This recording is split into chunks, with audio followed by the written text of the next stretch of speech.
ayan na po, nagmumutya naman po kami ngayon. Ayan. Napakalawak na batuhan naman po ito, hinangay ng agos. Nung nakaraan, puro buhangin yung nandito. Ay, etong ganda, oh. Kaya lang, karmatig dala natin, oh.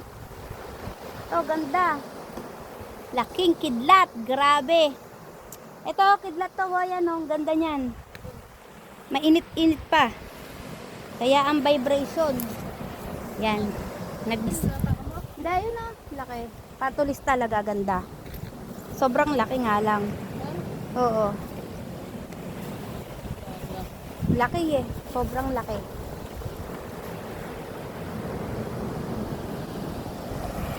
Ayan guys, mutya hunting na naman po kami at nakapulot na po kami ng ilang uri ng mutya. Yes po.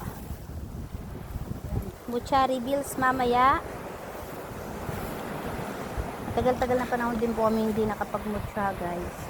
Pero sa mga susunod na panahon po, madadalas na po kami pagmumutya. Siyempre, ang mutya ay malaki din po ang naging bahagi sa buhay ko, kaya hindi ko po itutulubayan, titigilan. At miyat-miyat yung magmumutya. Ang ganda oh. Mata. Ito oh, may mata oh. Ganda. Evil Eye Stone. Ito ang Evil Eye Stone. Yan, ang ganda.